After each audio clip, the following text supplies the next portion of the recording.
What's up? Yo. Hey, 9 days to the NFL draft. You already know what it is. You already know what's going down tonight. It's the Hoof Podcast Live. I mean, what else would you be doing on a freaking Tuesday night? It's 420. Okay, that's Christmas in Colorado. So right. you walk outside and it's like a cloud of marijuana smoke just in your face. It's snowing today though, so people are keeping it inside today, it seems. Yes, everybody's high inside today. Okay, that's how everybody's getting down. But we're here because this is what we do on Tuesday nights, man. Look, Eric is not here. I wish I guess I was thinking about maybe reading a letter he wrote to me stating as to why he can't be here tonight. So if you guys want to know, he says, Dear Hoof Podcast fans and Cover One fans, sorry I couldn't make it, but you guys are in good hands with the Dr. Anthony Romeo, who is probably the smartest guy in the world, and Chocolate Thunder. He called me Chocolate Thunder. The sexy Chocolate Thunder. He will be sure to bring you great analysis and fun. Sorry, couldn't be there. Thanks, Eric. So that's from Eric. That's very from Eric sweet tonight. Very sweet. Condolences. We keep it moving around here. Our guy Eric. He's doing grown up shit tonight. He's working and whatever you want to call it, adulting and so forth. So it just leaves us with my guy Anthony over there and myself. Yeah, man. So. Holding it down, man. We got the topic tonight. It's a fun topic. This is going to be a good. Hopefully, the viewers, the people in the chat, chime in with us on this topic. It's going to be fun, man. I'm excited. It's a tough topic. It's not. It is. It's not all fun and games here, but so most of the time, coming up with topics for the show, I'm usually taking a shit. Okay, so I sit there. Thank you for that graphic image. Look, I do a Lamar Jackson. Let's for PG, right? I do a Lamar Jackson. Okay, after I'm eating something spicy and I'm holding the walls, right? If people are like, "Oh working my God, out those cramps." Oh my God, it's too much. It's too much. But whatever, we're family here. So I'm thinking like, okay, like there's only so many prospects you can like go over. You could go through, right? And so I'm like, okay, like, man, I want to kind of mix it up this week. And so we had this bright idea that, as I'm on the John, I text old Eric and the guys and be like, look, let's talk about, let's live in the sky for a minute. Okay. We're going to live in the sky. We're going to talk about possibilities. Maybe. So tonight's episode is called Draft or Redraft. So we're going to take the last 5 years, the first round picks. Now, those of you in the chat watching at home, okay, you can't pick anybody in the second round. So let's say if the Bills picked at pick 5, then you have pick 6 to 32 to pick a player that you feel like would have been a better fit for that year. These years do not build on top of each other. So each year is a clean slate. You cannot put anybody from the second round, back into the first round because fate was fate. The 32 players that were selected in the first round were the 32 players, and that's just it. So you cannot make Darius Leonard, who was a second round pick, you cannot make him over Tremaine Edmonds. You just can't do that. Okay, so you got to keep it. In round 1. And this little exercise is kind of, when you think about it, you're like, oh shit, yeah, that's super easy, right? But it's really not that easy because you get there and you look at these names and you're like, okay, knowing what I know now, would I rather have so-and-so or would I rather keep the pick? And it makes you have more appreciation for Brandon Beane and Sean McDermott because they do it without the hindsight. Bro, right? Yeah, they hit home runs more than they flop. Oh yeah. Definitely. And so I guess it's not that easy. It's not that easy being cheesy, baby. So we're going to get into this. But before we even do that, we want to make sure you guys follow, like, and subscribe to the Hoof Podcast Live. Okay. And Cover One Network. That's our squad. You know? Man, we've been killing it. We've reached a bunch of views over the past couple weeks. you know, that people are tuning in and they're liking what they see. So please, like Sterling said, like, share, subscribe. That's what we live off, man. That's what we thrive on. If you think we're doing a great job, please share it. Let other people know, because you know, we do put in the work and we appreciate hearing from you guys. Absolutely. So, you know, you gotta like, subscribe, because that's how we get down. Like, I need to know if y'all are feeling it. You know what I'm saying? Like, if you like our show, please comment. If you don't like our show, say, hey, it sucks, but here's why. Because I want to hear. I just want to hear what you guys think. Because you know, this content, we do this for the fans, and we do it because we like it, and we do spend a lot of time doing this. So why wouldn't we put something out there that y'all don't like or don't care about? So, as you know, all the joking aside, though, we really do appreciate the fans. If it weren't for you guys, none of this would be possible, man. So we want to say thank you. Hey, here we go. Some shout outs. We got Chris in the house. What's good, my G? He says, go Bills. We got Joseph. What's up, fellas? Listen, Thomas Burke, Doctor and Thunder. Let's do it. Okay. We got the Doctor. We got the Doctor and Thunder. If Eric ever left the show, this is that would be the new title. Doctor and Thunder. That's what we're rolling with. Okay. All right. Chocolate Thunder and the Doctor. That's a badass Let's name. go. Yeah. Yes, like sir. It. Yes, sir. Kenny Riggleman. Hey, I like your last name, bro. Riggleman. You have to be white, though. And with a name like, I ain't never seen a black dude named Riggleman, but I appreciate you for watching, bro. More Chocolate Thunder. Absolutely. Absolutely, in the words of Ned Flanders. Peter Norby says, go Bills. What's good, my G? Trey Ellis says, cap. What are we capping? What are we capping? I don't know what we're capping. OJ Simpson, maybe. He's been capped. Yeah. Yours truly. Chris Janke in the house. That's my G right there. He says, what's up, my Hoof brothers? The real Chris Janke in the house. We got Billy Stevens and so many more. But man, make sure you like and subscribe. So with that being said, shall we get into this? Okay. Before we jump into the main topic tonight, Brandon Beane had a little presser today. Kind of, you know, talking about, you know how it is. The week before the draft, you know, you're going to see a GM come out and people are going to ask him questions, you know, like, what do you think about running back? You know, he's gonna answer, right? And basically, yes. I don't ever believe anything they say a week before. Now, Brandon Beane has, and those guys, to their credit, they've been really honest with the fans. Like, they don't give everything away. They do keep it close to the vest, but they did say if you know, they're gonna take the best player available, like we've been telling you, like most sane content creators will tell you, that the Bills are going to go best player available come next week at pick number 30. So, you know, you're just sitting there thinking, and, you know, it kind of brings us to the first topic, which is stock up, stock down. Okay. So every single draft season, you know, you have prospects that, you know, it's kind of like it's ebbs and flows, ups and downs, right? You have your guys like, you know, that people think really highly of them, right? From the get-go. Like Ed Oliver, for instance. Ed Oliver was a consensus number 1 overall pick prior to the 2018 season. Okay. Plays at Houston, and his stock it was high, and then it started to go down. Okay. End up being picked 9th overall by the Buffalo Bills. Anthony, who would you say someone's stock that's kind of going down, in your opinion? Ooh, that's a really tough one to think about. You know, I know we were talking a little bit before we went on. This one is a challenge for me, but I would probably have to go with the position of defensive tackle at this point. Okay. Because I feel like, you know, there is a lot of chatter out there that, oh, this is such a weak class and nobody wants anybody in this defensive tackle class because it's so cold. So I would probably have to go Barrymore, who's probably the only defensive tackle I've seen being taken in the first round. He still might have a chance if somebody's like, hey, if we need a defensive tackle, it's now or never.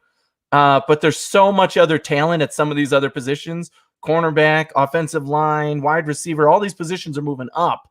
And I feel like that one's moving down. So I'm going to pick him just out of the position more than necessarily the player. But because he is of that position, I think he falls into that category and probably isn't picked until the second round now. Oh, okay. You know what? And So, maybe I think his stock is so early high. second, but still. Right, considering where he should be picked. I have him graded as a second round prospect, mid to late second round, actually. On top of that, I think he gets a lot of clout because he's probably the I don't know, he's I don't even say I like Elam McNeil better than I do Christian Barmore. That's just me. That's just me. Teams may, I mean, and this is a guy that's going to be taken, you know, I think long term, I think Elam McNeil is probably the better defensive tackle. And he's probably slated a third round grade, right? So Barmore, I just think he gets a lot of hype because he's from Alabama. I just don't think he's consistent enough. Like, he takes plays off. That's what I don't like about him. Like, he shows flashes of damn. And then you're like, but where is all that, like, the rest of the game? Like, I don't see it enough. So I would have to agree with you on that. I think he's probably one of the guys that and I'm gonna go with stock down. I'm gonna say Kadarius Toney.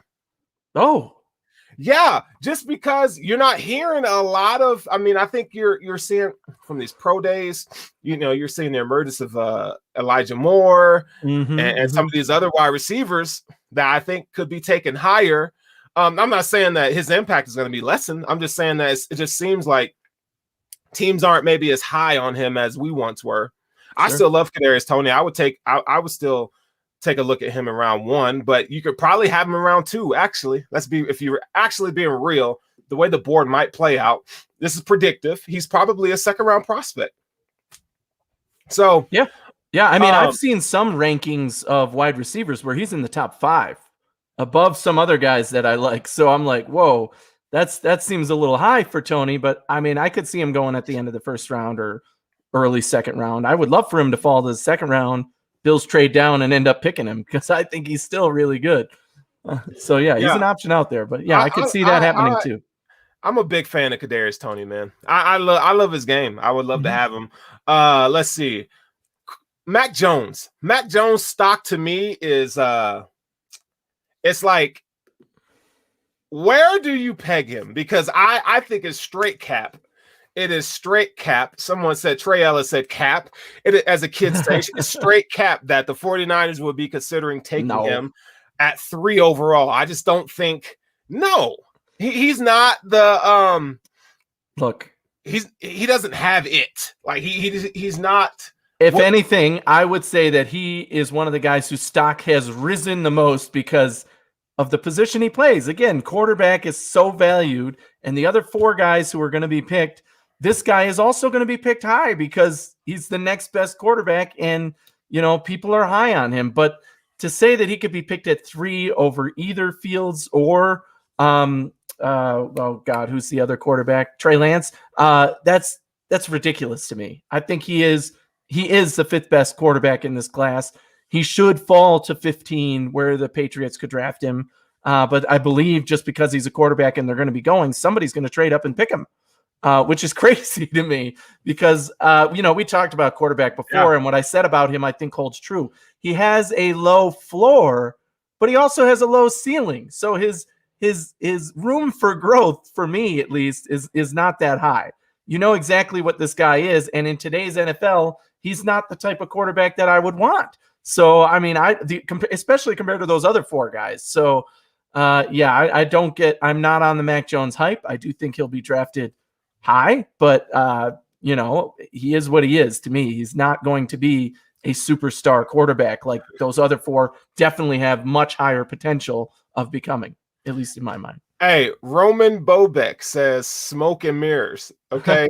That's our name this time of year. Yeah. No, that's our show name. Smoke and mirrors. This is the smoke and mirrors show tonight. I guess am I mirrors and your smoke? That makes sense to me. Yeah, right. Nah, it ain't. I know what he's doing. I love it though. So anyway, all right. So back to the matter at hand. So all right. So we kind of have that's our stock up, stock down report. I mean, stock up. The other name that I would say that has definitely risen up my draft board and just stock in general after watching him and seeing him is Terrence Marshall Jr., the other wide receiver at LSU, if you will, that he's known as. But to me, this guy, he's been ranked lower on draft boards than I think he should be, right? I mean, who's mostly the 5th wide receiver on people's boards? Bateman is one of them, right? And I think he's better. So, I mean, I think he should be moving up people's boards. At least in my mind, that's a guy whose stock is going up for me, and especially at that position. I'm not sure if you had one that you like, but he's definitely a guy for me that is moving up. I don't know if that'll translate on draft night to him actually being drafted, but on Anthony Romeo's big board, he's definitely moving up. I like it. Oh boy. You know what? I'm going to say stock down for all the defensive ends. Stock down for the top 3 guys, because we're mock drafts. You're seeing these guys, falling late 20s. We earlier Quiddy Pay was, I think. I mean, we don't know. This is just again, this is speculative, right? I think you're going to see a lot of defensive ends. I don't think maybe teams are not as high on defensive ends, just because you don't have that standout prospect, that like can't miss defensive end prospect. So I think it's one of those things where they're kind of high upside maybe, but it's a big risk for sure. And when you come into a year where COVID has played a big factor, and there's not, guys opting out, and game tape may be spotty in some cases. Some of these teams, it's a hard draft. Brandon Beane alluded to this in the press conference today, how hard it is going to be to the evaluation process has been a little bit tougher this year. Joe Tyron, somebody just mentioned Joe Tyron. Getting a lot of hype, and I don't see it. I do not see it. And please, someone tell me why everybody's so up Joe Tyron's butt right now, because I just don't see it. I look, man, you're in a Pac-12. Look, I get that, he's very he has toolsy in terms of pass rush moves. He's got the size, he got the size for the position. He's not a tremendous athlete, but he's a good athlete, right? I just don't see it. Am I being a hater? No, I'm with you there. I mean, I'll admit that I haven't exactly gone back and looked through all of his tape and ranked him compared to the other guys, but we did defensive line and edge and everything, and he wasn't even on my radar for guys to look up. So at this point, I mean, he's definitely somebody who's rising up, but on what grounds, I really don't know.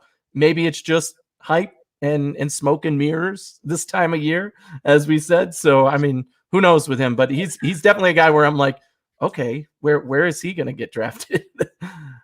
Hey, Chris Yankee mentions it is 420. We went over that earlier. I'm not high. Neither is Anthony. We are upstanding citizens tonight. If I was high, I wouldn't be able to get anything done. I'd probably be sitting here eating Funyuns and laughing my ass off, and I would just be looking at you guys. So you probably don't want to see me high. Ask people who know. See me get high. It's not pretty, because I'm a handful just normal day.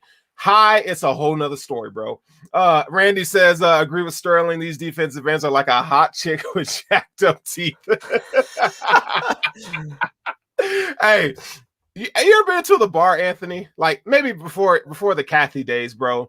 And the lights are dim, and you're getting a drink, and you look over to your shoulder, and you see this girl, and is she banging, dog, right? And then you're like, hey girl, what's up? You know what I'm saying? Like, I do the beer, like, you know what I'm saying? Like, hey, Gina. And you look, and she talks, and you're like, not today, Satan. Not today. I'll be leaving. So that's Randy Harmon is likening the defensive ends to that. So whatever, it's all good. It's all good. We're gonna keep it moving. All right, so that's the stock up, stock down report. Next week we will be doing it's gonna be draft all week, so we will have another show on Tuesday. We'll do another stock up, stock down report, and we'll have a little bit more. And we're gonna do our mock draft next week. Yeah, one first round mock draft. We're gonna have a few guests on and go around. Do we're each gonna represent a team and go across the board in the first round and do a mock and see who's picked. And obviously, we'll focus more on when we get to 30 who's on the board and who we might pick for the Bills. Because it's going to be exciting. So it'll be fun to see how it falls. I know we'll have some guests lined up. It's going to be a good one. Perfect timing right before the draft starting on Thursday. So yeah, Fun times. All right. And then obviously our draft coverage for cover 1 is going to be off the hook. That's going to be a lot of fun. We got Thursday night, we're going live. Friday night, we're going live. Saturday, we'll be live. You're going to get a mix of all of us cover 1 guys on there. So tune in for that because you'll have our live reactions to all the picks. And, we'll be here having fun. Okay, so first up, 2016. Okay? Oh, boy. We got the 5 years ago. Okay. Yes, sir. So we got Shaq Lawson coming in at 19th overall. This is a guy that played in 64 games as a Buffalo Bill. He had 24 starts, 16 and a half sacks with the Bills. He had another 4 last year with the Miami Dolphins and was traded to the Houston Texans. Strange. This is a guy that coming out of college, he was supposed to be a menace as a pass rusher. But we saw that he was injured his first year. Rex Ryan was incompetent as a coach, as we saw. Had Shaq Lawson playing outside linebacker in a 3-4. And we all know Shaq Lawson's best position is a 4-3 defensive end, hand in the dirt. That's what he did at Clemson.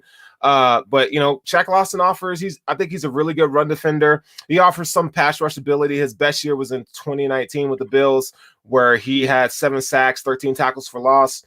We saw him leave Buffalo Bills to sign a contract with the Miami Dolphins, averaging about $10 million a season. So kudos to you. You went and you got paid, you got your money. And I would say PFF likes Shaq Lawson as well. He graded out pretty decently as a defensive end.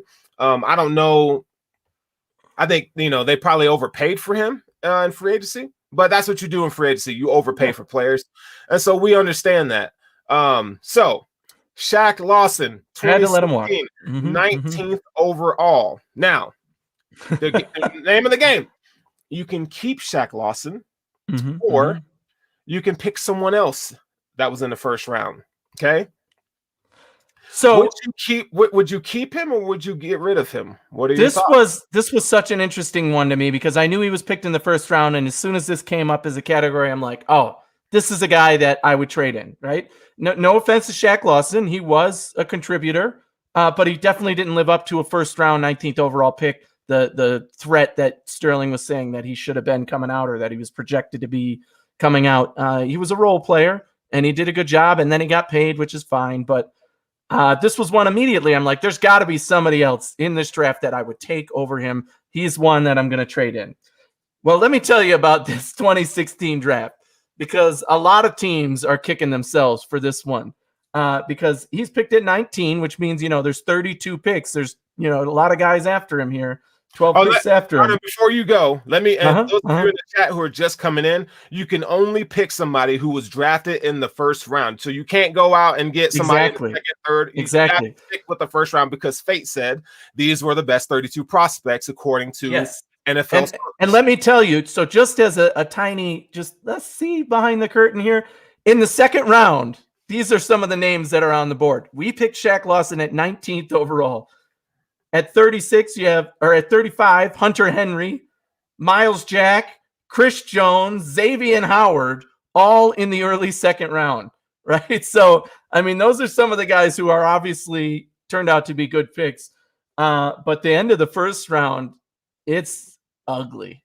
From 19 to 32, it is painful. These names are like, ooh, ouch, yikes. So, for example, right next to Shaq Lawson, Darren Lee, right? He ended up on the Bills practice squad last year. So we know how that went. Will Fuller picked after, not necessarily a bad pick, but probably didn't live up to first round potential, star wide receiver that you want to get. Oh my God. Some of these names, Laquan Treadwell, William Jackson III, like who, what? William Jackson III, Artie Burns. It's painful. So the only name on this list from 21 to 32 that I would, and this is serious. If you look at the list, it's pretty bad. Vernon Butler was picked at 30 by Carolina. And that was probably the only other pick that I would consider trading for Shaq Lawson in this position. Okay. So would you keep Shaq Lawson or would you take Vernon Butler? You know what? I think Vernon Butler could have done what Lawson did for the Bills and probably produced a little more. So I would have taken Butler. Okay, you're going with Butler. I'm going to go with Kenny Clark from the Green Bay Packers. Defensive tackle. Okay. This is a guy, 6'3", 314 pounds. He's a straight-up nose tackle, one tech.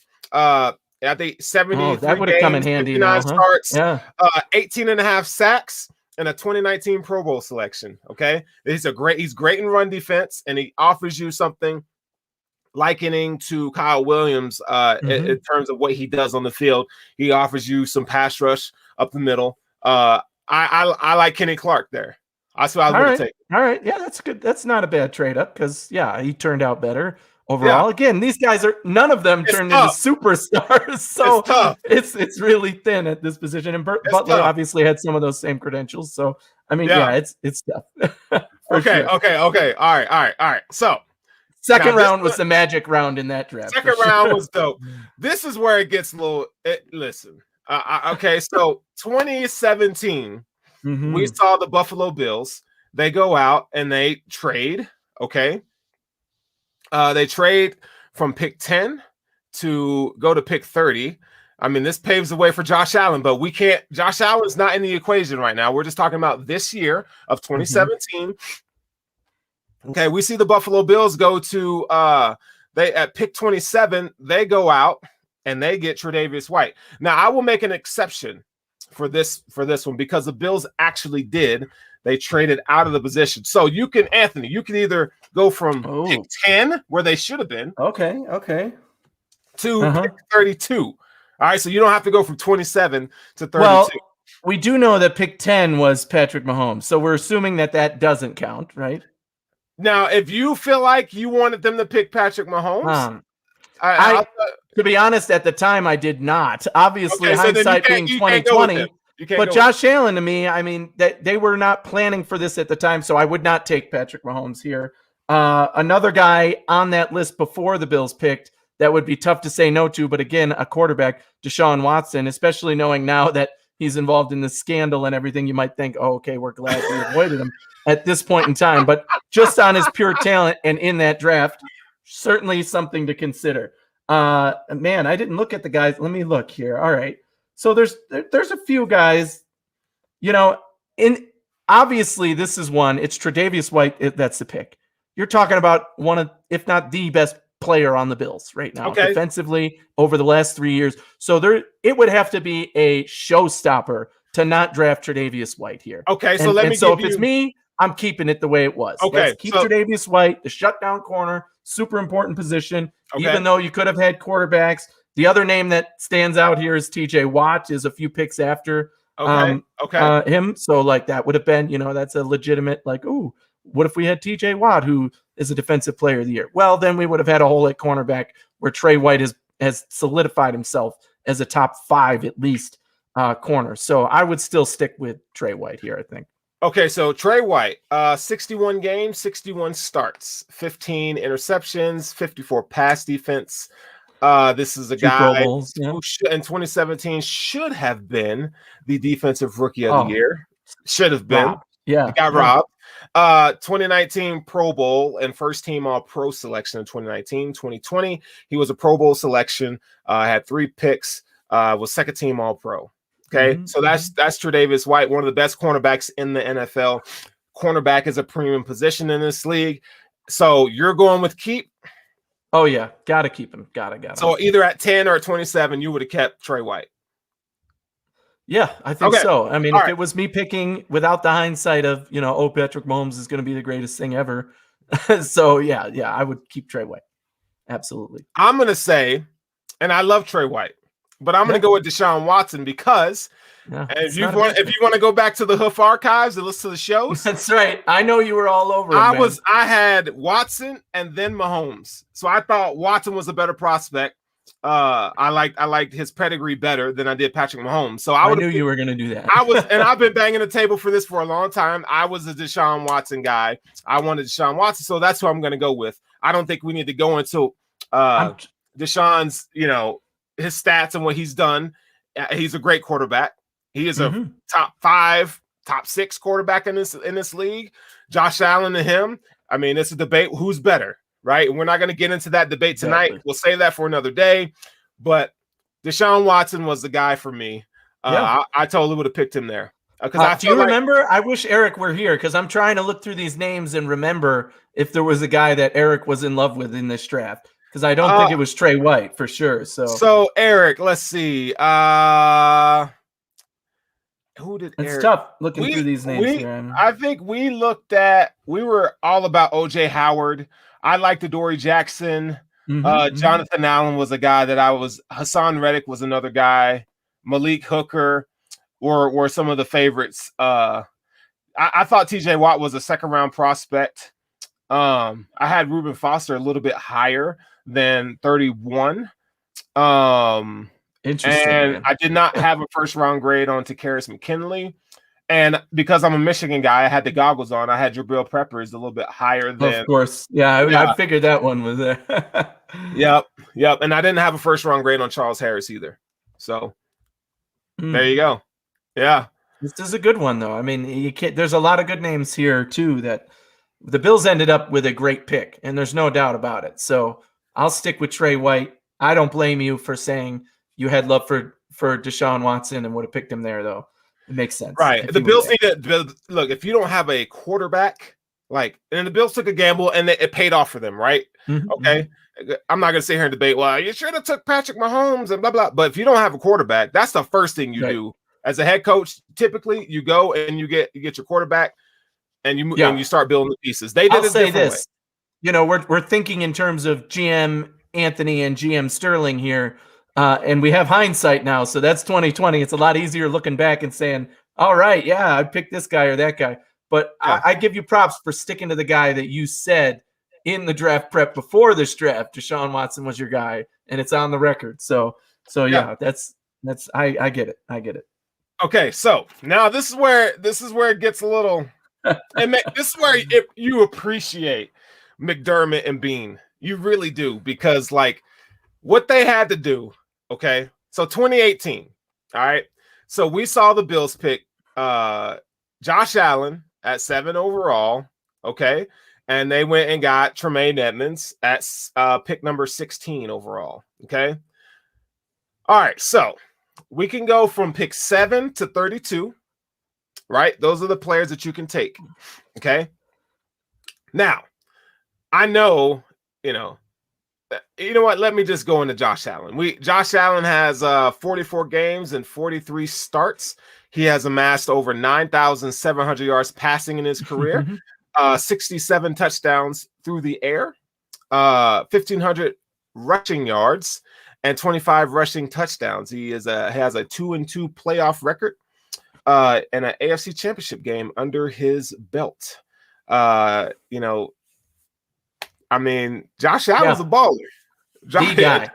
He's that dude. And guy. I would argue to say this what-if scenario is, can you imagine if the Bills ended up with Baker Mayfield? Oh, my friggin' God. The one guy in this draft who I hate and still do for his attitude. Sam Darnold, would he have been as successful maybe if he came to Buffalo instead? Maybe, but not Josh Allen, certainly.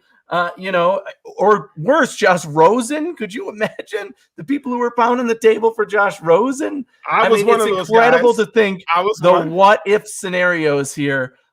Look, I trusted McBean in this draft, and I said, I don't want the first guy, Baker Mayfield. Please don't pick Baker Mayfield. Other than that, I trust whoever they say they think they can develop and is the best guy.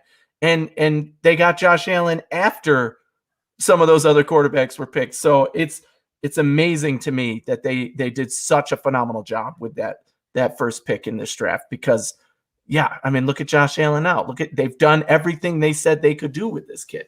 He turned into the superstar that we all knew he could be, and we all believed in. So, and props to our guy Eric, who's not here, to say that was his guy. If he had the first overall pick, he was going Josh Allen. And now he looks like he was right all along. So, okay, so here's some notable names that you could have had at pick 7.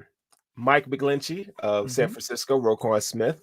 Okay, you could have had Minkah Fitzpatrick. You could have gotten Marcus Davenport, Derwin James, Jair Alexander, Leighton Vander Esch. Let's see, Calvin Ridley, Hayden Hurst, And Lamar Jackson. Those are probably the hit prospects that you could have taken at that position. Mm-hmm. So with that being said, I don't think anybody's going to argue that taking Josh Allen, as of right now, knowing what we know now, Yes, that was definitely the right pick. And that was hard because you had 5 quarterbacks that you could have had. Well, I mean, not at pick 7, right? But I mean, you had Baker Mayfield was gone, Sam Darnold was gone, and I'll tell you right now, I was like, I want the other Josh. And when I heard Josh, I was like, and it was Allen. And Allen, I was like, God dang, bro. Hey, you gotta trust the process sometimes, and luckily, it paid off. It paid off. Baby. Eric nailed it. I can't. Apparently, this is my brother Vince. He says he thought Josh Allen had the best upside in the draft. Well, hey, spot on, man. And your New York Giants had gotten Saquon, which was a gift to the Bills because we were all afraid that if they traded that pick or if they went quarterback, that we weren't going to get one of those top guys. And it all worked out for us. So, the Giants helped us out a couple times in these drafts, picking ahead of us. Yeah. Oh, there's Azora High. He says, "Thank God for JA17." Yes. Hey, praise the Lord, bro. Because I'm with you on that, dog. I am with you on that. I was wrong. I was one of the haters. I did not want Josh Allen at first. I'm not gonna lie. Just didn't from everything. So much talent. Yeah. Yeah, I believe he had a high upside, but I didn't think he put it all together. And boy, did he put it together. Okay, so we could put Josh Allen to rest. Okay, let's talk about this guy, Tremaine Edmonds. Let's talk about this guy. Okay, so before we even dissect what we would have done, so we both agree we're gonna keep Josh Allen. Okay, mm-hmm. Tremaine Edmonds, 46 games started. Okay. 355 tackles, 223 solo tackles, 19 tackles for loss, 3 interceptions, 2 Pro Bowls. Okay. At the age he is at today, 22. He is 22 years old. Yes. Now, there's a lot of hate that I'm not going to stand for. Now, I'm not saying Tremaine Edmonds is the best linebacker since sliced bread. Okay. No, I think there are other better linebackers in the league. I ain't gonna lie. Okay. Do I believe that he needs to be better? Do we need to see more impact plays? Yes. Mm-hmm. A couple things though. You have to look at what they're asking him to do. Look at the defense that he's playing in. He's playing in a base, a very simple cover 2 defense. Yep. Okay. Right. He's not gonna be a stat muncher. Like he's not just going to fill the stat sheet every week. Okay. He's not, there's better linebackers in the league, but he's a damn good one. And people need to put some respect on my guy's name. Okay. Does he need to 100%. Get better at pass coverage? Absolutely. Does he need to get better at tackling and finishing through tackles and being more and trusting more of his instincts? Absolutely. I'll agree with you.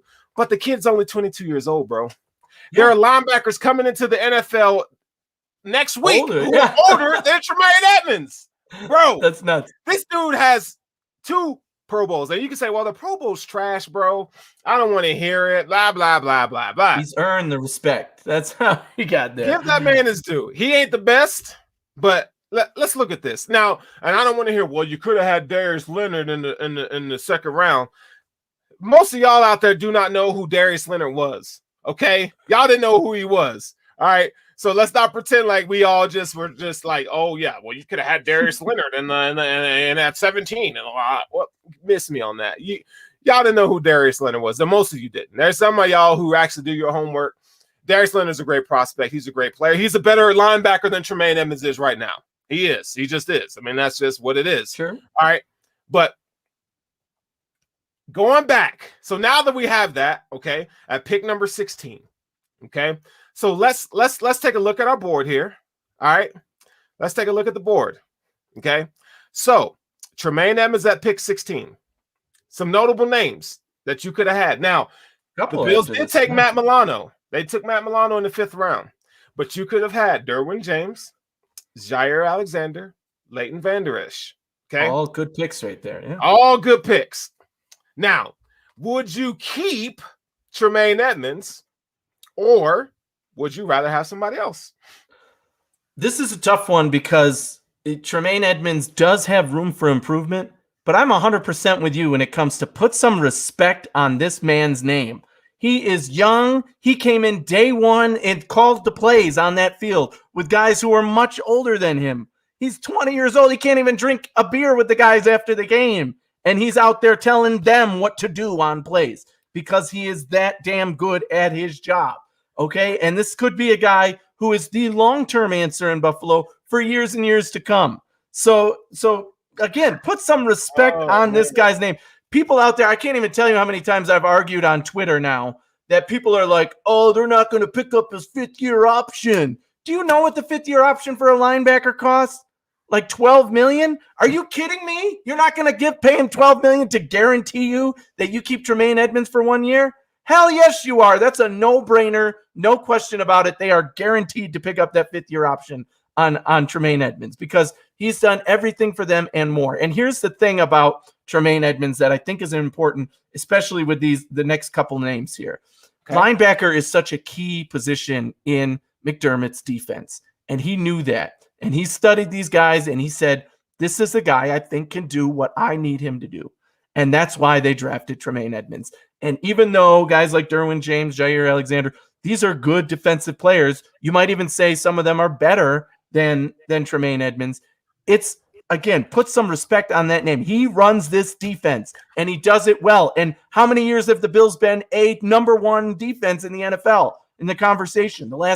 Before 2020, the last 3 years. And that was because of Tremaine Edmonds and what he does on the field. So I'm keeping Tremaine Edmonds here. And it's, again, thinking about the team that we had, it's exactly that. Sean McDermott said, this is the guy I need to run my defense. And bam, he's done exactly that with this. He can improve, but Bills fans like to have short-term memory. Oh, he was injured a few games this year and didn't play up to all-star quality, even though he made the Pro Bowl. So, all of a sudden he's trash and I want to get rid of him. You're not replacing a guy like Tremaine Edmonds overnight. You're not replacing him in free agency. This is a guy you want on your team long-term, period. Okay, so we got a super chat.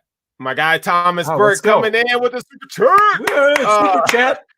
Hey, he says, Edmonds and Allen, both 6'5" monster athletes. Don't change a thing. Exactly. Staple of the offense, staple of the defense.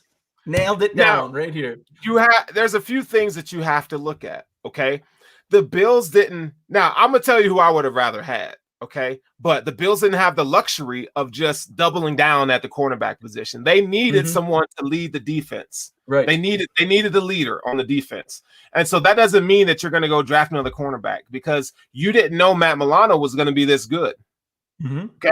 You didn't know that you were getting another first round talent in the 5th round at linebacker and Matt Milano. Okay. So again, it's hard to wear them shoes. And they did what they had to do. Roquan Smith was gone. Right. So they went out and they got the best middle linebacker that they felt was now. Nobody freaking knew Darius Leonard was going to be that exactly. Dude. He's a second-round guy here. So. Nobody knew, okay? And if they knew, they would have taken him in the 1st round. So, again, they did the best that they could do, and they took him. Now, I'll say, Matt Milano did come in 2017. So they knew, but Matt Milano, he was okay. Yeah, right? Yeah. So he only played 1 year. They still didn't know that he was going to be they didn't know that he was going to be like what he is now. He's gotten better every single year. Okay. So I'll tell you who I would have much rather have had. Oh boy. Derwin James. Okay. Yeah. I mean, I'm okay with that because you're still talking about a stellar defensive player and would have been a stalwart. Could he have been the leader that Tremaine Edmonds is? The guy calling the plays? And he's been injured. Injured. He's only played 2 seasons, really. 1.5. He's only played 1.5 seasons, and that's a stretch. Okay. But when Derwin James is on the field, there's not many. He is a true positionless player as we move into the positionless era in sports, not just in football, but in basketball too. Now it's easy to say, well, I would have rather had Jair Alexander. Okay. But you got Trey White. Yeah. So how much money are you going to be paying? Look, how much money are you going to be paying Jair Alexander and Trey White? That's a lot at the cornerback position. We'll see. From a team that doesn't believe in two cornerbacks and the contracts, the way those play out, it just wasn't going to happen. So Derwin James, he's a safety and a linebacker. He's a positionless guy. He can cover. He is a baller. Y'all know about Derwin James, man. But it makes total sense why they picked Tremaine Edmonds where they did. It makes complete sense. So yeah, I get it. Keep Tremaine Edmonds. Keep Tremaine Edmonds all day. But Derwin James was an option that I was like, ooh, I like him a lot. I think you could have did a couple things there. So some people are asking, what's the tag worth for Edmonds? It's somewhere around 15 million for a linebacker, the franchise tag. So 1 year, 15 million. My guess, again, they're going to tag him. There's no question that they'll or not franchise tag. What do you call it? A 5th-year option, right? The franchise tag is 15 million for a linebacker. So they'll 5th-year option him. Then they could franchise tag him if he turns into an absolute no-brainer, best linebacker in the league, and he doesn't want to sign a long-term contract. My guess is they will pick up that 5th-year option, work on re-signing him long-term while they can to lock him up for less, probably 10, 12, whatever it is, million, and then, keep him long-term so that you're not paying that 15 million for the franchise tag. Let me defend myself here, okay? As Chris says, you lost Sterling. You said we couldn't afford a second luxury corner, but we could draft a third safety behind Poyer and Hyde. And I would say absolutely, because if you go back and you look at some of the moves that Bean and McDermott are a part of in Carolina, they went out and they got another safety linebacker hybrid by the name of Shaq Thompson, who they just converted to linebacker. Okay, Derwin James. If you look at his measurables, I think this guy, I think he's like 6'2". 220, 30 pounds. Okay. He if you wanted to, you could just make him a linebacker. He pre-draft, he said, I'll play linebacker. So the Bills could have just made him a linebacker if they wanted to. And he would have been just what Shaq Thompson is. So there's that for you. But Shaq Thompson with way more athletic upside too. Just saying. Interesting. Yeah, could happen. Very interesting. Very interesting. Very interesting. Okay. All right. So now we move on to 2019. Okay. Now, this is the draft of the old over the crowd. Ed Oliver. All right. We got Ed Oliver coming in hot right here. So we want to go back to the 2019 draft. Mm-hmm. Let's see. All right. Ed Oliver was picked 9th overall. All right. So let's look at some notable names. Okay. Devin Bush. Okay. Let's see. We got Brian Burns was a guy. Jeffrey Simmons, Montez Sweat, Dexter Lawrence, Noah Fant. Yeah. Right. That was Eric's guy. If Eric were here, I know he was. He was TJ Hawkinson all TJ. Oh yeah, that's true. He wanted him up in the top. If you could have seen Eric's face when they took Hawkinson at 8, boy, you would have thought somebody done pissed on that man's Wheaties because he wasn't happy, bro. He was TJ Hawkinson hard, son. Yes. Yeah. I liked DK Metcalf. I would have taken DK here. He's in the second round. But during the pre-draft process, I was DK Metcalf at 9. You're not going to tell me nothing else. Give me DK Metcalf. And we see what DK's turned into, but they took him at a better value in the second round. So let's talk about old Ed Oliver, okay? 32 games, 23 starts. He has 8 sacks to date, 76 tackles, 11 tackles for loss. And this is a guy that plays 50% of the snaps. So he's not even getting a full go as a full-time starter. Right. Okay? Not only that, played a full season out of position. Right. And he played a full season at 1 tech. Okay. And he's a 3 tech. So exactly. Ed Oliver, now PFF doesn't like Ed Oliver much. And PFF, I like the way they grade offensive linemen, some other positions. But they don't like Tremaine Edmonds and they don't like Oliver, so I don't even really care. It's also much harder to judge these guys as we're getting closer in time, right? 2016, we've had 5 years to look at those guys. We know what they are now. Ed Oliver, he had 2 years, and one of them he played out of position. So it's very tough to judge this. Ed Oliver, for me, is still, I think, a high ceiling guy that is going to reach his potential, hopefully this year. Hopefully coming in this year, he takes that next giant step in year 3. But there are some intriguing names on this list, I have to say. The one that jumps out for me is Montez Sweat. It came up a couple times in the chat. That's one that's like, okay, that man's a beast. And he's at the end of the first round here, so yeah, I mean, he's probably the one that jumps out to me. I remember in this draft, I wanted Ed Oliver, and I was worried that the Giants, man, I wrote them a thank you card in this draft. You took Daniel Jones with the 5th overall pick, or whatever it was, the 6th overall pick, I guess.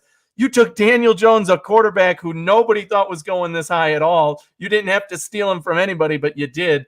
And that allowed Ed Oliver to be on the board at 9. Not only that, but Oakland took Clelin Ferrell, bro. Yeah, that's true too. Yes. Ferrell. You're like, but what Oakland... in the holy F in Jesus' name would you take Clelin Ferrell? And I'm a big time Mike Mayock fan, and I'm like, bruh. I mean, Oakland's going to Oakland at that time, right? Like, now Raiders going to Raider, right? I mean, look at them now. This year, nobody knows what they're doing in the first round. They're probably going to draft a wide receiver just because. It's crazy, man. That whole organization is unfreaking predictable. They have holes and they just ignore them and draft at positions they still have. In this case, you're talking about Clelin Ferrell when you're compared to, Quinnen Williams was taken before him, and we just talked about Montez Sweat, all these other guys defensively who were, on people's big boards well above a guy like Ferrell, and they just said, nope, that's the guy we want. We're picking him. But the Giants were the big one at taking a quarterback when they could have traded down or taken a defensive player that probably would have moved Ed Oliver up the board to where we couldn't pick him. So I was very happy to have Ed Oliver pick at 9 here, and it's yet to be seen. He obviously hasn't reached his potential yet, and you can't judge him based on last year because he was playing out of position and didn't have the guys around him. I think hopefully this year he can take that big jump and be a 10-sack kind of guy. That's what we expected him to be, a disruptor. You don't pick a guy in the top 10 for 5 sacks a year. You just don't. You want those big numbers, and Ed Oliver needs to step into that role. Is there another one that jumps out for you? I'm looking through the list. Other than that, those are the notable names that I would probably, if knowing what I know now, it's between Montez Sweat and Ed Oliver. I think pass rusher, defensive end is a more premium position than defensive tackle. So I would probably go with Montez Sweat, but I really like Ed Oliver. And I think does Ed Oliver need to improve as a run defender? Absolutely. Does he need to get more than just pressures on the quarterback?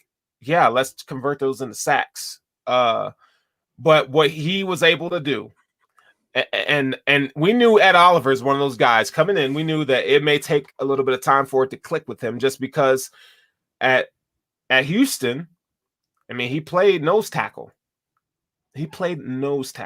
And he needs to learn the nuances of the position, which he's doing. But they put him at freaking 1 tech because they had to, because Starr opted out. So you look at that and you go, the upside is still high. His athletic profile is still through the roof. He's a freak, just like Montez Sweat. He's a freak. Okay. I think everything's going to come together, and I would, like you mentioned, I think Ed Oliver's going to have a big year in year 3. This is the year we need. Look, piss or get off the pot. Now you've been good, but you're 9th overall. I need to see more from you. We need to see more from Ed Oliver. So I need to see him put it together. No more excuses. You gotta play. Yeah, I need more. I definitely need more. Another interesting name on this list, running back Josh Jacobs, picked by Oakland in this first round. Obviously, he's now one of the best running backs in the NFL and could have been a nice piece for the Bills. I probably still would stick to defense here. and Ed Oliver and Montez Sweat. But it's an intriguing name for sure. Looking at where we are now, especially, right? Imagine if we had a Josh Jacobs on this team. So interesting there. Good hypothetical, I think. Yeah. Okay.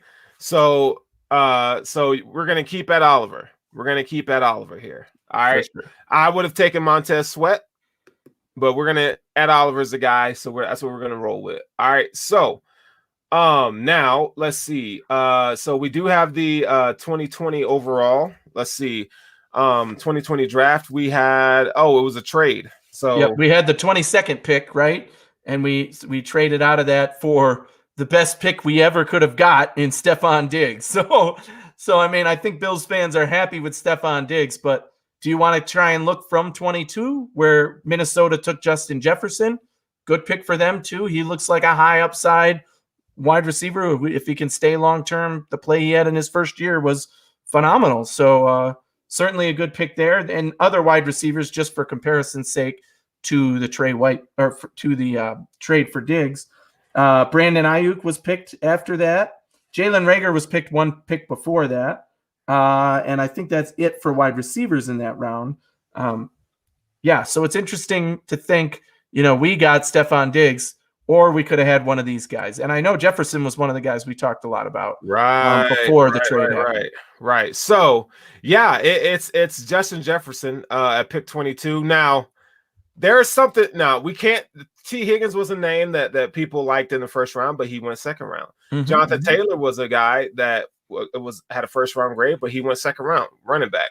Laviska Shenault is a guy that was there at 22. Now, again, these are second-round guys, so we can't pick them. So, based on the criteria of the game that we're playing tonight, I would have totally taken Justin Jefferson.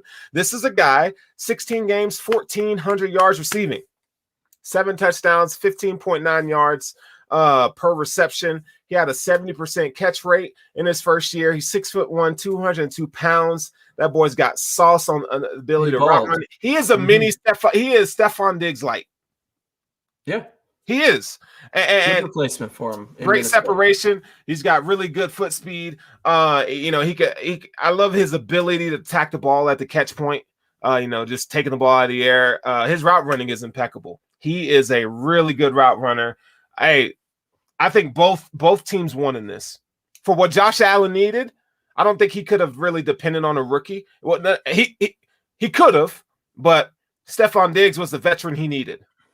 If that makes sense. Yes, so exactly. I like it. Worked out for both teams there. Obviously, nobody's trading anything for getting Diggs the way he balled out for us in 2020, and that was the pick. But some of these guys are interesting to talk about, and some of the ones that went in the second round. I know one of the other guys, wide receiver we talked about that we all loved on the Hoof is Laviska Shenault, and he ended up in Jacksonville in the second round before the Bills got a pick.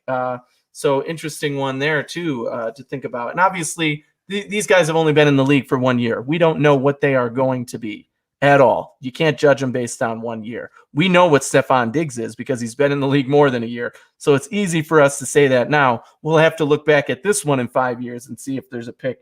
Let me ask you this. Is there a pick in the second round you would have had? Because I know you weren't happy when we made the pick that we did. So what number was he picked? Did we pick in this draft?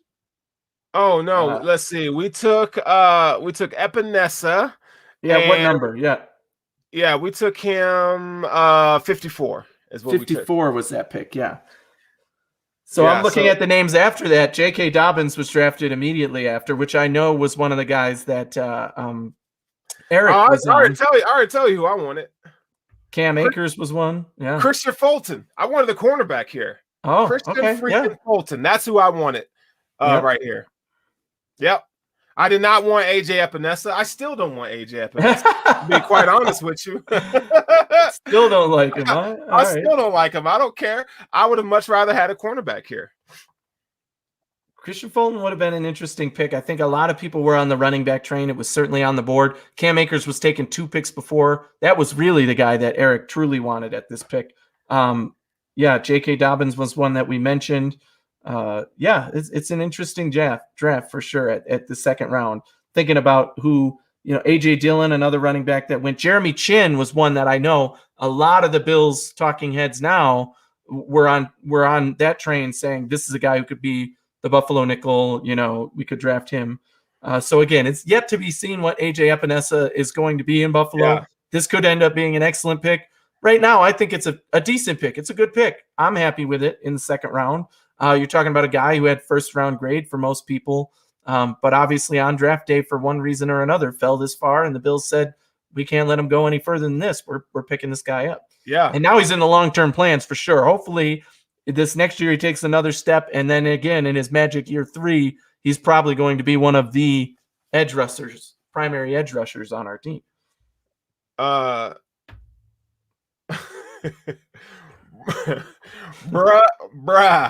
Bruh Magic says, let's go Buffalo.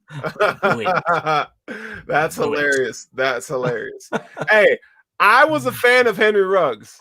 Okay. It's not his fault that the Raiders didn't use him right. I think you throw his butt in Buffalo, he would have balled out. All right. Well, I mean, he went way higher though. Higher. Yeah. He needs to work on his route running for sure. I think that was part of the assessment for the Bills was they probably went through the wide receivers and said, you know what, we love these 5 guys, but they're all going to be gone before we pick, and nobody's going to let us trade up to get them. So, I think some of those wide receivers that went ahead, Jerry Jeudy was somebody who I loved, who's now here in Denver. Again, these guys, we don't know what they're going to be yet. CeeDee Lamb, Ruggs, all excellent guys, but guys that the Bills were kind of like, this isn't quite going to, we're not going to get to them, and this isn't going to fill the void we need. And Diggs did all of that. So ultimately, this draft definitely worked out for the Buffalo Bills. Bruh says, my uncle is friends with Dawson Knox. He works in real estate in Nashville. He says, should I ask for a signed jersey, or is Knox on his way out? Get the signed jersey. Get that damn jersey. He's staying. They love Dawson Knox. I tell you that. All you had to look at what they did with him this season, right? I mean, no matter who was on that tight end roster, they're like, as soon as Knox is healthy, he's our guy, and we're going to bench everybody else, basically. So, I think they truly believe in Knox. It doesn't mean we're not going to draft a tight end this year, because personally, I hope we do. Cough, cough, Brevin Jordan in the third. Because I think they need somebody to partner with Knox. And actually, Hollister was a great guy for that as well. So good signing there. But Knox, they definitely believe in him and think that he's going to take a big step at some point. We have him for 2 more years as a draftee. So, yeah. So, okay. So, isn't that fun? That's interesting, man. It's so interesting because like it puts the draft as such a, it takes the whole mock draft crap out of the way, and then you look at these picks and you go, like, it kind of makes you like if you were in the war room with these guys, like it's a whole different perspective than just looking at a bunch of prospects that you think are the best available versus what a GM and what their big board says. It's different. It's different. So, and the reason this exercise is so cool is because now you get to look at for next week, next Thursday, let's go. We're at pick 30, and you're going to see all these names, and they're going to be names that you don't even think about. They're going to be in the first round. You're going to be like, okay. Yep. What the when the Raiders pick, you're going to be like, what the I'm telling you, nobody knows what they're doing. Nobody knows. I don't care who you mock to them. You're not going to get it right. They're going to do something crazy. Bro, sources say the Raiders may redraft Sebastian Janikowski in round 1, even though he retired. That's what my sources say. They need him. They need. It could happen, bro. It could happen. But we're 9 freaking days from the NFL draft. It's so close. And I'm just like, it's Christmas. And for football fans, it's freaking Christmas. I don't know what to do. I don't know how to handle this. I'm to the point now where if you go to my browser and you push T, the first thing that comes up is the Draft Network, no matter what. Oh yeah, so I'm like, oh man, oh man, it's that point. It says, let's see, Dan Kinkit. It says, Dankinkit. Would you guys use next year's first round pick in a package to end up with 2 first rounders this year? I would if it means 2 different makers this year. That's a good question. It is. I think it's less likely to be the first round pick, and it's more likely to be maybe the 3rd or possibly the 4th for next year. to trade back into the second and third. Obviously, those picks aren't getting you into the first round again. But I think unless there's a guy they absolutely love, it would have to be one guy you're trading both of your first round pick this year and next year probably to move up, depending on how many spots. And I don't think they're likely to do that. But I do think they're going to, in the second and third round, that's exactly what they're going to do. I've done this in a few of my trades on the Draft Network, my drafts with trades, is that third round, yeah, okay, I'll give you my fifth round pick next year and fifth round pick this year. Give me that third round, end of the third round pick. Same thing in the second round. I'll give you my fourth round pick next year and my fifth round pick this year to move up to get your second round higher pick. Because if we can end up, I've said all along, literally since last year, give me 3 second round picks this year, right? If we get 3 second round picks, those guys can all contribute enough that this team is going to improve a lot. I think 1 first round guy could do that if it's the right guy. But where we're picking, it's going to be sketchy either way. Who's on the board? Unless somebody like Elijah Vera Tucker falls, who's like a no-brainer, or a Jeremiah Owusu-Koramoah, who seems like an amazing fit, But we don't know what in the end what the Bills, McDermott and Bean are thinking. So it's going to be interesting on draft night. But yeah, I love the idea of using some of that capital for next year, because you're saying we can win now. But I don't think they'll do it with the first round pick. Maybe not even the second. That third, that fourth, that fifth for next year, trade them away to move up and get a guy you think can contribute now. Absolutely. Yeah. I think you just stay put at pick 30 and just take your guy. Yep. I don't think you need to move up. I think when you look at like these prospects, there's only how many elite prospects you really say in this draft class? 4 elite. 4 or 5 elite prospects, right? I'd go a little more than that. The pass catchers, I think, are elite in this. That's one thing. That's probably for me. Can't miss prospects in this draft. Cannot miss. Cannot miss. That's elite. Oh man, then I'm talking 1.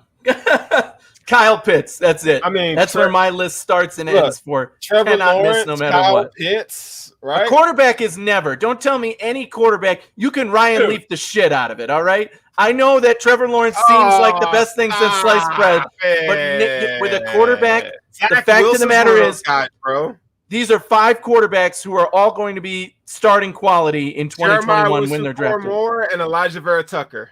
I think those are your 5 guys right there that I think you're can't miss prospects. Yeah, the offensive line is another one where you feel pretty comfortable. I would feel pretty comfortable with the guys in this draft. A few of them that the position they play and knowing what they're doing, there's no way they're probably more on the can't miss. But after that, it's like you don't know. So let me explain my reason for that. So the reason I say Kyle Pitts is put him on any team and he is elite. I don't care who's throwing him the ball. I don't care who your quarterback is. I don't care who your backup quarterback is. If you have Kyle Pitts, he's immediately the best player on your offense and you're throwing him the ball, no matter who ends up with him. Atlanta, Julio Jones, who? Throw the ball to Kyle Pitts because he's your best player. That's it. He's the one getting 20 receptions a game. If you're falling backwards, you lob it up to that guy, and he's going to catch it and make a play. So that's why I say Kyle Pitts. Quarterback, that is definitely not the case, as we've seen with a guy like Sam Darnold. Where you go is everything. Where you go is everything. So we don't know what Trevor Lawrence is going to do with the Jaguars. Maybe that situation works out. Maybe it doesn't. I love Trevor Lawrence. Don't get me wrong. Same thing with Wilson. It seems like he's a good fit for this new Jets regime, but he's no guarantee. We don't know if he's going to be what he is. Fields is probably a bigger, for me, one of the guys that I think is going to be impactful at the NFL level, but still has his question marks. Same thing with all these guys, right? We could have said the same thing about Josh Allen. You never know with a quarterback. But Kyle Pitts, I don't care what team he ends up on. I don't care. Pick the worst quarterback in the NFL, whichever one you think is the worst thrower of the football in the NFL, and he will thrive because he has Kyle Pitts. Hey, I'm staying put at 30. I'm not moving up. I'm not moving down. Just give me my pick. And now, look, if I can go from 30 to the second round, maybe 10 slots at the most, and I get another third round pick or whatever, I still feel like the value is there. So I'm not married to the got to get pick 30. But I mean, I'm cool with just picking at pick 30. I could stay there and just be cool. Like, I'm straight. Give me that. Yep. Give me that. Yeah. Somebody look at this. Trey Lance is going to be MVP. This is the other thing I think about the quarterbacks. There's no saying who's going to be the best in this class. I think long term, everybody says Trevor Lawrence because of what he's done in college and his general skill set. But I believe in Trey Lance. I do think he'll end up with a team and maybe he sits for a year and then he's the guy and he does a great job. Maybe he comes in day one and does a great job. I don't know. Yeah. Same with a guy like Zach Wilson. He looks like he's going to have to come in and be the guy. Is that going to put him in a good position? I don't know. Maybe that puts him in a bad position and a guy like Trey Lance is better overall. We'll see. Yeah. Hey, Billy Gunn. Billy Gunn says, hello, Frisco. I love that name, Billy. Oh, Billy Gunn. You guys say Billy real hard. Tag team partners. Where's the road dog? I know, right? Jesse James. Oh, John. Hey, well, you know what? That's going to wrap it up for the show tonight, man. It's been, Anthony, it's been a pleasure. You know, just you and I, you know, Smoke and Mirrors, episode 1 here. I like it. With the Doctor and Chocolate Thunder. Yeah, Doctor Thunder. That's Dr. Thunder.